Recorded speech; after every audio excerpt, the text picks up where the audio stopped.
오늘 함께 나눌 말씀은 잠언 27장 6절부터 10절까지 말씀입니다.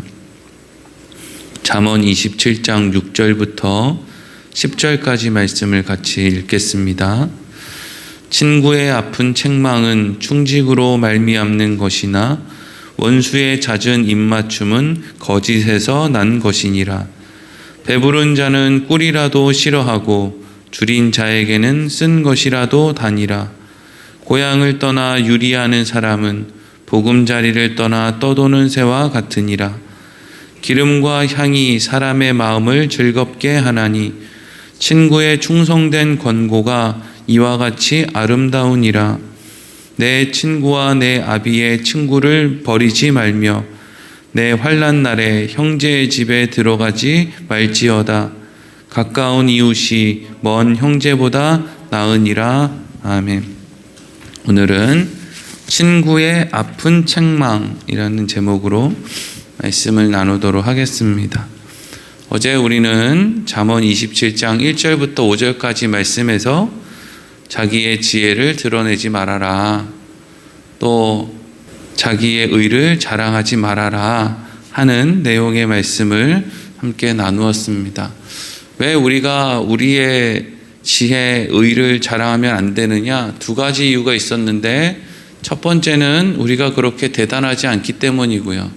실수투성이고 연약하고 어리석고 막 눈앞에서는 막 확답을 하고 막 당당하게 자신 있게 이야기하는데 어이구 내가 실수했네 라고 하는 경험을 수도 없이 하면서 우리가 살아가기 때문이고요.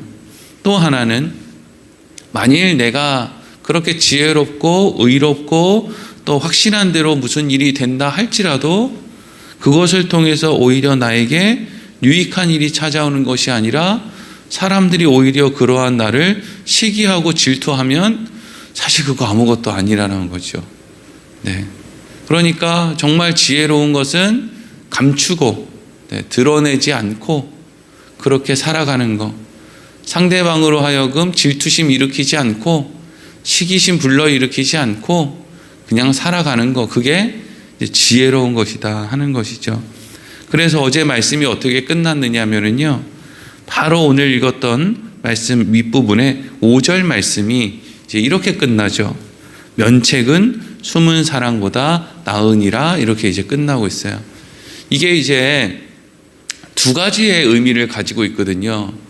이 면책은 죄를 없애주는 게 아니라 죄를 드러내는 거라고 했죠. 한자가 다르다고 했습니다.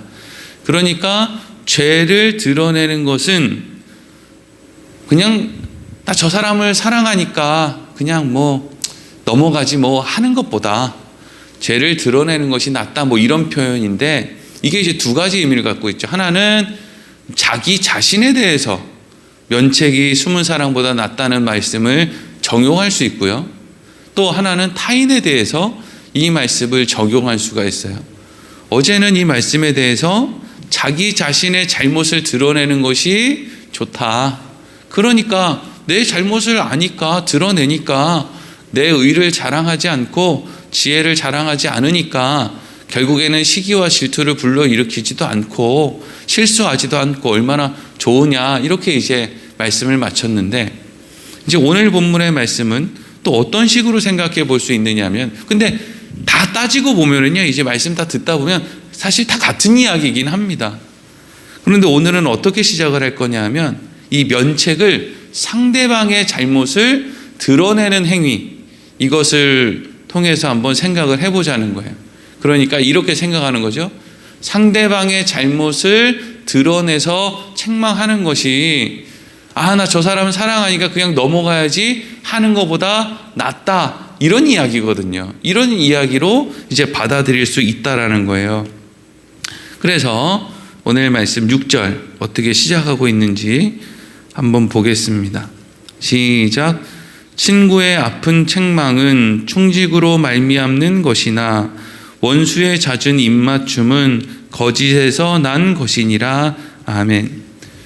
6절 말씀을 보니까 친구가 아픈 책망, 내가 이제 들었을 때 막 흠칫 놀라는 그런 아픈 책망을 한다는 거예요. 근데 그 친구가 사실 나쁜 친구가 아니라 좋은 친구야. 이렇게 이제 이야기를 해주고 있는 거죠. 근데 사실 이게 누군가에게 뭔가 바른 말을 해준다는 거, 그래서 어떤 말을 들었을 때 이제 상대방이 이제 아픈 책망을 받게 된다라는 것은 사실 그게 쉬운 일이 아니잖아요. 상대방한테 이런 아픈 책망을 하는 건 쉬운 일이 아닙니다. 그러니까 면책은 숨은 사랑보다 낫다, 이 말씀을 이제 상대방에게 적용을 해가지고요, 상대방의 잘못을 드러내는 게 그 사람을 그냥 덮어놓고 사랑하는 것보다 나아. 그러니까 그 사람을 면책해, 그 사람의 잘못을 드러내 라고 성경이 이야기를 하고 있다고 해서 우리가 상대방의 잘못을 이렇게 책망하는 일을 쉽게 할 수 있느냐? 그렇지 않다는 거죠. 인생을 살아가다 보면은요, 매번 배우는 게 뭐냐면 사람은 나도 실력이 없지만 상대방도 실력이 없어가지고요, 항상 조심해야 되는 말은 저 사람이 어떤 상태에 있는지 바른 말을 해주는 걸 정말 조심해야 됩니다. 사람이 어떤 말을 들을 실력이 있으면 그때는 상대방이 나한테 아픈 책망을 해줄 때 그것을 받고 잘 소화시켜서 나한테 유익으로 삼을 수 있는데, 대부분의 사람들은 실력이 없고 지혜가 없고 다 미련하게 살기 때문에 어떤 사람이 그 사람에게 대해서 책망의 말을 해준다고 했을 때 그것을 받아들일 만한 준비가 되어 있는 사람이 거의 없는 것을 우리가 살아가다 보면 발견하게 되죠. 그래서 목사들이 교인들의 어떤 잘못 잘 지적 안 합니다. 그리고 교인들도 목사의 잘못을 잘 지적하지 않습니다. 왜? 불편하거든요. 서로 불편해요. 아니, 내가 뭐라고 저 사람한테 이런 말을 해. 나나 잘해야지. 뭐 이런 생각일 수도 있고, 또 어떤 의미로는 아니, 내가 이런 말 해봐야 저 사람 듣지도 않을 거고, 또 저것 때문에 또 다 밉다고 하면 아니, 나만 손해지 뭐. 내가 왜 저 사람한테 이런 말을 해줘? 이런 식으로 이제 생각을 할 수도 있는 거거든요. 그래서 우리가 인생을 살아가면서 배우는 게 뭐예요? 아이, 그냥 적당히 말하고 적당히 넘어가고 하는 거지. 뭐 잘났다고 내가 저 사람한테 이런저런 바른 말을 해주나. 그냥 넘어가자. 이런 식의 이제 생각을 하게 된다라는 거죠. 그리고 나도 상대방한테 말을 안 하지만 또 상대방이 나한테 바른 말 하는 것도 또 내가 듣기를 싫어하는 경우도 많이 있어요. 그러니까 보세요. 6절 말씀의 뒷부분에 보면 뭐라고 돼 있어요? 원수의 잦은 입맞춤은 거짓에서 난 것이니라, 이런 말씀이 이어지거든요. 그러니까 친구의 아픈 책망이 좋은데 친구의 아픈 책망은 충직함으로 우리한테 하는 건데, 사실 생각해 보면 이것을 말하는 친구도 별로 없고 또 이런 말을 했을 때 받아들이는 사람도 별로 없어요. 그러니까 이 말씀 그대로는 친구에게 아픈 책망을 하는 게 좋은 것이고 그런 책망을 듣는 것이 좋은 거야 라고 말하고 있지만, 실제로는 다 실력이 없으니까 어떤 사람을 가까이 두느냐? 원수의 잦은 입맞춤은 거짓에서 난다 라고 했을 때 주위에 원수의 잦은 입맞춤과 같은 이야기를 해줄 사람들만 주위에 가득하게 되는 거예요. 그러니까 지난 시간의 말씀이 뭐였어요? 나 대단하지 않아. 나 의롭지 않아. 나 별 볼 일 없는 사람이야. 이걸 이제 드러내는 게 지혜라고 했잖아요. 그러니까 그런 마음을 가지고 있는 사람은 나 대단하지 않은데, 그걸 분명히 알고 있는데 상대방이 나한테 아픈 책망을 했을 때 그나마 그것을 들어줄 수 있는 실력이 있는 거죠. 근데 나 대단한 사람이야 라고 착각하고 살고 있는 사람한테 너 이러이러한 잘못이 있어 라고 아픈 책망을 해주면 그 사람이 그것을 받아들일 수가 있느냐는 거예요. 그래서 어제의 말씀과 오늘 말씀을 이렇게 연결시켜서 보면 이게 무슨 내용이냐? 우리가 우리 스스로를 지혜롭지 못하다고 생각하는 거, 그래서 그것을 통해서 상대방이 나한테 무슨 이야기를 했을 때 내가 그것을 그래 맞아, 나는 연약해, 나는 온전하지 않아. 그러니까 저 사람 말이 맞아. 라고 받아들이는 거, 그러한 일이 내 주위에 원수의 잦은 입맞춤에서 나오는 거짓말을 멀리하게 하고 오히려 아픈 책망으로 충직하게 다가오는 친구들을 많이 만들어낼 수 있는 그런 방법이라는 것이죠. 하지만 다시 강조하지만 사람은 바른 말 하는 거 원하지 않습니다. 바른 말 들을 실력이 없기 때문에 그래요. 그러니까 이런 말씀을 보고 어리석은 사람은 면책이 숨은 사람보다 나아? 그래, 그럼 면책하자. 사람들 잘못을 들춰주자. 직선적으로 얘기해주자. 당신 이거 잘못이고요. 당신이 말한 대로도 못 살고요. 이렇게 계속 하면은요, 안 됩니다. 왜요? 그것을 들을 수 있는 실력이 없거든요. 그러니까 이런 말씀은 다른 사람의 잘못을 들춰내서 그 사람에게 숨은 사랑이 아니라 진정한 사랑을 보여주자, 이 얘기를 하자는 게 아니라 그것보다 먼저 내가 내 자신에게 나 대단하지 않은 사람이야, 내 잘못을 먼저 드러나게 함으로써 내가 혹시라도 다른 사람이 누군가가 나한테 이야기하는 것을 들었을 때 그것을 내 것으로 만들 수 있는 실력을 누구부터 쌓아야 된다는 얘기입니까? 나부터 쌓아야 된다는 얘기예요. 딴 사람한테 바른 얘기 해줄 생각 하지 말고 너나 바른 말 들을 준비해라. 배목사야. 이런 이야기를 지금 하고 있는 거예요. 너도 바른 말 하는 거 듣기 싫어서 들을 실력이 없으면서 왜 자꾸 너는 딴 사람한테 바른 얘기 해준다고 그렇게 하느냐. 그게 지혜로운 게 맞느냐. 이런 내용이죠. 그래서 또 7절로 이어지면 이렇게 돼 있어요. 같이 읽어보겠습니다. 시작. 배부른 자는 꿀이라도 싫어하고 줄인 자에게는 쓴 것이라도 다니라. 아멘. 이게 이제 앞뒤 문맥의 이제 연결을 관계를 생각하지 않고 그냥 7절 말씀을 그냥 읽으면 배부른 사람은 꿀도 맛 없겠지. 또 배고픈 사람에게는 쓴 것도 맛이 있겠지. 시장이 반찬인데.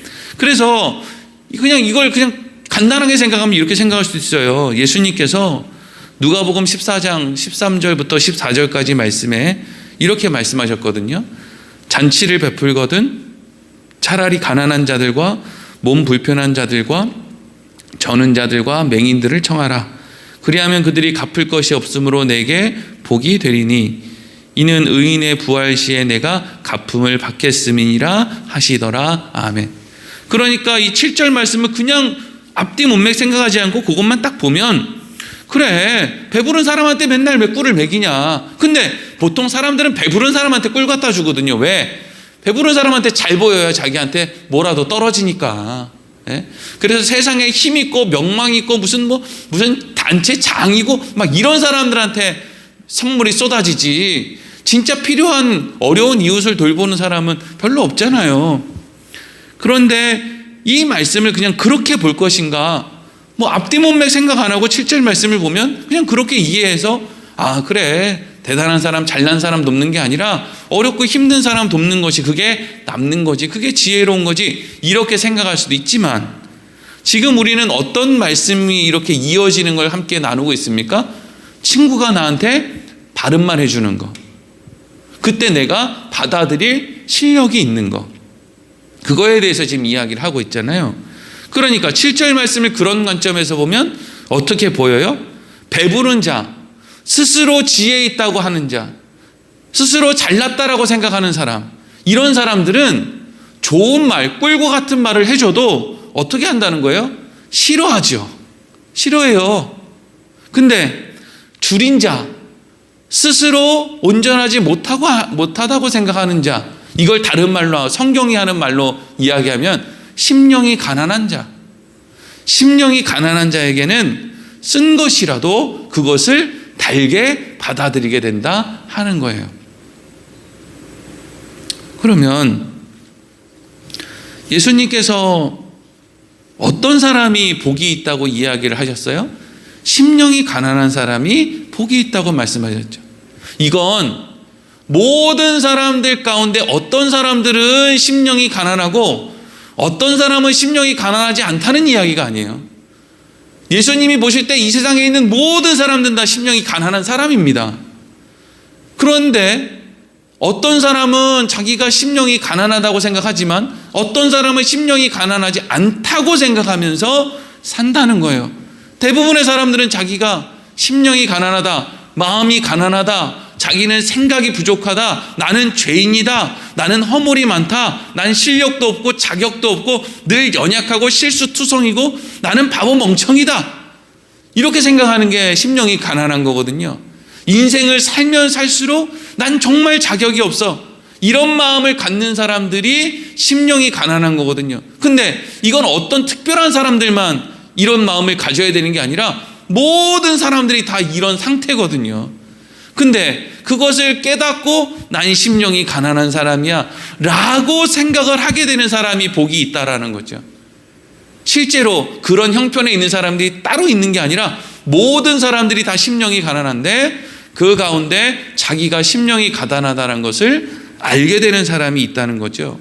그러니까 어떤 사람이 복이 있는 사람이고 천국이 저희 것인가? 내가 온전하지 못하다고 생각할 수 있는 사람. 그래서 심령이 가난해서 누군가가 나에게 어떤 말을 해줄 때, 친구가 나에게 아픈 책망의 말을 해줄 때 그것을 들을 수 있는 사람, 그 사람이 어떤 사람이에요? 복이 있는 사람이에요. 복이 있는 사람. 내가 다른 사람한테 바른 말 해주는 거 그거 생각하지 말고 내가 친구의 말을 들을 준비가 되어 있는가? 내가 마음에 상한 심령이, 이게 뭐 상한 심령이 있다라는 것이 그냥 단순히 뭐 좋지 않은 일을 만나가지고 맨날 우울하고 막 뭔가 좀 마음이 좀 이렇게 좀 허전하고 이런 상태를 얘기하는 게 아니라 그냥 밝고 쾌활하고 명령한데도 그 마음의 중심에 맞아. 내가 하나님 은혜로 이렇게 살아가지. 예수님의 나를 위해서 죽으셨기 때문에 내가 이렇게 살아가지. 내가 이렇게 기쁘지. 내가 이렇게 만족하며 살지. 그런 마음 안에 상한 심령이 함께 있는 거예요. 아, 맞아. 내 힘으로 구원받은 거 아니지. 내 힘으로 사는 거 아니지. 그러니까 저 사람이 나한테 이런 이야기를 했을 때 왜 기분이 나빠? 난 원래 그런 사람이 맞는데. 그러니까 그런 사람이 맞으니까 내가 그 말을 들었으면 이건 하나님이 나한테 주시는 말씀으로 듣고 유익한 길로 그것을 해결하면 되지. 뭐가 문제가 있나? 이리로 가는 사람이 진짜 지혜로운 사람이라는 거예요. 그리고 8절 9절 또 이어서 읽겠습니다. 시작. 고향을 떠나 유리하는 사람은 보금자리를 떠나 떠도는 새와 같으니라. 기름과 향이 사람의 마음을 즐겁게 하나니 친구의 충성된 권고가 이와 같이 아름다우니라. 아멘. 자, 8절 9절의 연결을 잘 보세요. 고향을 떠나 유리하는 사람은 보금자리를 떠나 떠도는 새와 같다. 그러니까 고향을 떠나 돌아다니는 사람은 별로 안 좋다는 이야기잖아요. 그렇죠? 근데 9절에 보면 기름과 향이 사람의 마음을 즐겁게 한다. 이렇게 앞에는 막 뭘 떠돌고 뭐 이게 별로 안 좋은 거 이게 이야기를 하고 있고 9절은 기름과 향 사람의 마음을 즐겁게 한다. 이런 이야기를 하고 있는데 근데 여기서 중요한 것은 9절에 기름과 향이 사람의 마음을 즐겁게 하는데 그게 뭐냐? 친구의 충성된 권고가 기름과 향이 사람의 마음을 즐겁게 하는 것과 같다. 그러니까 친구의 충성된 권고를 잘 듣는 사람은 기름과 향이 그 사람의 마음에 가득한 것처럼 그 사람의 마음을 즐겁게 할 것이고 친구의 충성된 권고가 없는 사람은 고향을 떠나 유리하는 그런 사람과 같이 그 사람을 만들어 갈 것이다. 이런 이야기를 지금 하고 있는 거예요. 그러니까 이걸 뭐 더 쉽게 이야기하면 친구의 충성된 권고를 잘 받아들이는 사람은 그 사람의 삶이 기쁨이 있을 것이고 친구의 충성된 권고를 들을 만한 실력이 없는 사람은 결국에는 여기저기 떠도는 것 같은 그런 떠도는 새의 모습과 같이 살아갈 수밖에 없을 것이다. 뭐 이제 이런 얘기를 하고 있는 거거든요. 그럼 이게 무슨 얘기냐? 이스라엘 백성들은 지금 우리가 살고 있는 것처럼 마음만 먹으면 나 부여에서 사는 거 이제 지겹다. 나 서울 가서 살자. 서울 사는 거 지겹다. 이제 저 미국의 LA 가서 살자. LA에서 사는 거 즐겁다. 이제 하와이 가서 살자. 우리는 사실 어려워서 그렇지 마음 먹으면 불가능하지는 않지 않습니까? 근데 이제 유대인들, 이스라엘 백성들은 애초에 하나님이 땅을 나눠줬어요. 자기들이 넌 무슨 지파는 여기서 살고 제비뽑기를 해서 너네는 여기 살고 너네는 여기 살고 하나님이 이렇게 다 정해줬단 말이죠. 그러니까 이 사람들은 사실 고향을 떠나서 유리하면서 사는 게 사실은 좀 낯선 말이죠. 자기 고향에서 그냥 사는 게 익숙한 일이에요. 그런데 어떤 사람이 자기 고향을 떠나서 자꾸 여기저기 돌아다니면서 그렇게 유리하는 사람으로 사는 거예요. 보금자리를 떠난 새와 같이 그렇게 돌아다니면서 사는 거예요.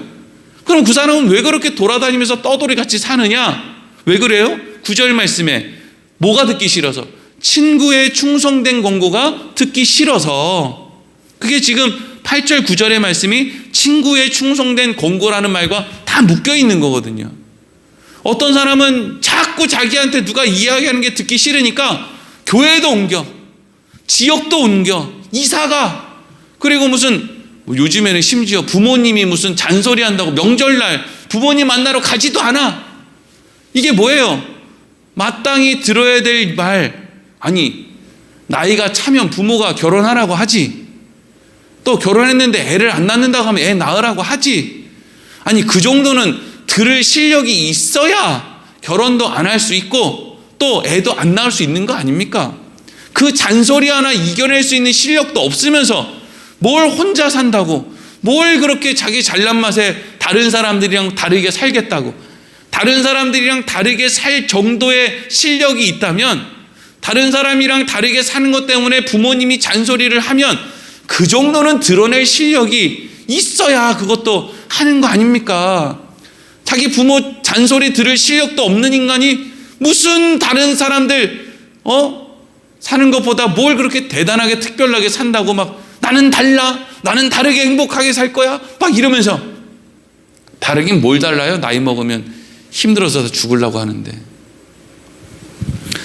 어쨌든 충성된 친구의 그 권고, 이것을 들을 만한 실력이 없는 사람은 자꾸 이 사람이랑 어울렸다, 저 사람이랑 어울렸다, 오늘은 이 사람이 나한테 좋은 말 하면 그 사람이랑 가까이 지냈다가 또 그 사람이 나한테 조금 바른 얘기하면 듣기 싫으니까 또 저 사람이랑 같이 또 친하게 지냈다가 맨날 이제 그렇게 하다 보니까 뭐가 안 바뀌는 거예요? 내가 안 바뀌는 거죠. 내가 바뀌어야 되잖아요.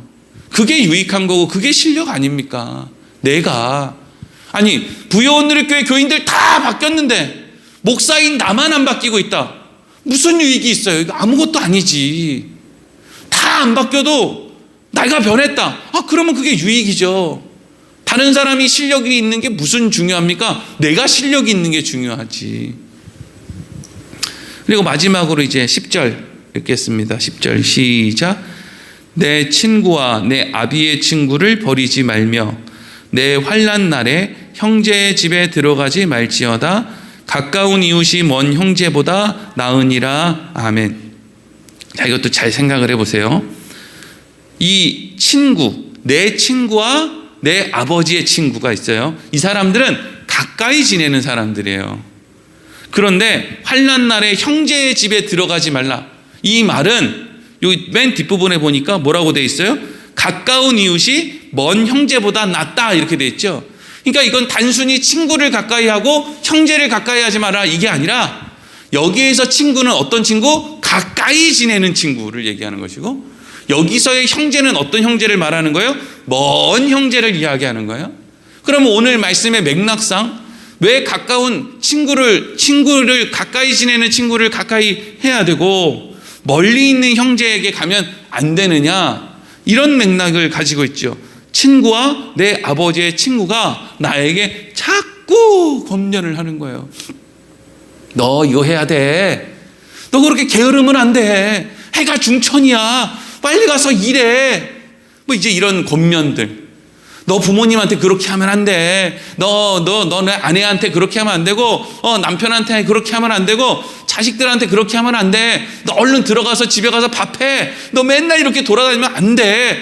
라고 가까운 친구나 혹은 내 아버지의 친구분이 나한테 가까이에서 그런 이야기를 해준다는 거예요. 근데 그 이야기가 듣기 싫어요. 오늘 말씀에 계속 흘러온 것처럼 실력이 없으니까 그게 듣기 싫은 거예요. 그러니까 이 사람이 어디로 가요? 먼 친척에게로 가는 거예요. 먼 친척에게로. 그러니까 먼 친척에게 가서 나 환난 당했어요.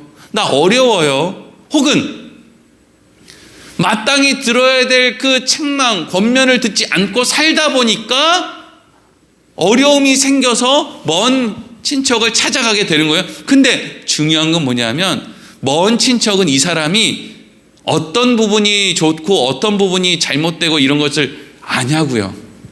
모른단 말이에요. 1년에 2번 명절 때 만나는 친척이 뭐 기껏해야 하는 대화가 뭡니까? 잘 지내셨어요?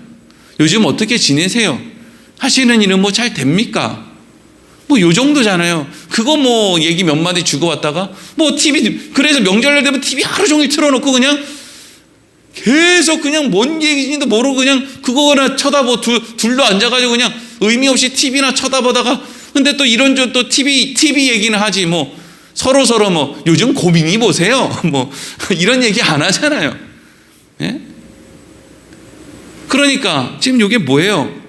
나에게 마땅한 이야기를 해줄 가까운 친구, 가까운 아버지의 친척, 이런 사람들과 함께 지내야 되고, 나 불편하지 않겠지만 어쩌다 만나는 친척 만나면 뭐 그 사람들이 뭐 우리 불편한 이야기 하겠습니까? 하지만 그런 사람들을 만나는 것보다 나한테 책망해 줄 수 있는 가까운 사람들을 만나는 것이 나한테 유익하다 하는 거예요. 그러니까 오늘 말씀은 사실 이게 지혜 없는 사람, 좀 부족한 사람들이 보면은요, 상대방에게 이렇게 해야 되겠다라는 결론을 낼 수가 있어요. 자칫. 그러니까 면책이 숨은 사람보다 낫다고? 그럼 나 이제 만나는 사람마다 바른 말을 해줘야 되겠네. 아니 장로님 이게 문제예요. 권사님은 이게 문제고요. 집사님은 이게 문제예요. 난 이렇게 해줘야 되겠네 라고 생각하는 사람이 있으면요, 망합니다. 큰일 나요. 인생이 아주 그냥 고난의 행군이 될 거예요. 또 그것도 뭐 고난의 행군도 해봐야 정신 차리고 이제 말조심도 좀 하지. 네. 고생 안 하면 뭐 사람이 뭘 배우는 게 있습니까? 그런데 진짜 지혜로운 사람은 이 말씀을 그렇게 적용하는 게 아니라 누구한테 한다고요? 항상 잠언의 말씀은요, 나한테 하는 거예요. 야, 잠언의 말씀에 이렇게 돼 있으니까 너 이것 좀 지켜라. 소용없어요. 실력이 없는데 뭘 지켜요. 예? 자꾸 목사님 우리 남편한테, 우리 아내한테, 우리 애들한테 이런 얘기 좀 해주세요. 자꾸 그러는데 그런 얘기 해도 안 들어요. 이 말을 듣는다는 건 목사한테 실력이 있어서 듣는 게 아니에요. 듣는 사람한테 실력이 있어야 듣지. 여러분 학교에 가면은요, 실력 있는 선생님이 있는 게 아니고요, 실력 있는 학생이 있는 거예요. 아니 어떻게 지방대 나와서 학교 선생님 하는 그 수업을 듣고 그 애가 서울대를 갑니까? 안 그래요? 선생님을 뛰어넘은 거예요. 몇 배로 뛰어넘은 거잖아요 지금 선생님을. 자기가 지혜롭게 그걸 듣는 거예요. 듣는 사람이 지혜로워야 듣는 거지. 지금 뭐 목사가 무슨 이야기 하라 그런다고 듣습니까? 설교 시간에 다 자고 있는데. 여기서 다 자고 있다라는 것은 들어야 될 사람은 다 자고 있고, 늘 이야기하지만 안 들어도 괜찮을 만한 사람들은 다 눈 뜨고 있고, 들어야 될 만한 사람들은 다 자고 있다고요. 그렇지 않겠습니까? 상황을 한번 생각해 보세요. 아니 우리 교회에 누가 설교 시간에 깨어 있겠어요? 나름대로 믿음 좋고 말씀을 사모하고 지혜롭고 이런 사람들은 눈을 뜨고 있고 잘 듣는다고요, 고개를 끄덕이면서. 근데 들어야 될 사람들은 안 들어요. 왜? 들을 실력이 없다니까요. 그러면 잠언은 그 들을 실력이 없는 사람한테 들으라고 해요? 아니죠. 귀 있는 사람이 들으라 그러잖아요. 지혜 있는 사람이 들으라는 거예요. 예배 시간에 눈 뜨고 있는 너가 들으라는 거예요. 자꾸 눈 감고 있는 사람 깨울 생각하지 말고 너가 들으라는 거예요. 그래서 오늘 말씀이 뭐예요? 우리가 실력을 잘 키워서 누군가가 나한테 좋은 이야기를 해주면 그거 들을 수 있는 거. 또 때로는 별로 좋지 않은 이야기를 해도 진짜 실력 있는 사람은 그것을 잘 털고 잘 걸러서 어떻게 해요? 내 것으로 만드는 거죠. 진짜 실력 있는 요리사는요, 재료가 진짜 거지 같아도 흙먼지가 묻어 있어도 그거 털고 씻고 상한 거 잘라내고 그리고 나서 예쁘게 썰고 조리해가지고 딱 내놓으면 이게 원래 재료가 이거였어? 아, 이렇게 된다니까. 이게 진짜 실력이지. 그렇지 않습니까? 좋은 재료를 줘도 말도 안 되는 요리를 만들어내는 사람도 있지만 좋지 않은 재료를 줘도요, 정말 아름다운 음식을 만들어내는 사람들이 있다고요. 그러니까 잠언의 말씀은 지금 뭐라고 하는 거예요? 너희는 그런 요리사가 되라. 그런 인생 살아라. 그게 오늘 본문 말씀의 핵심인 거죠. 기도하겠습니다.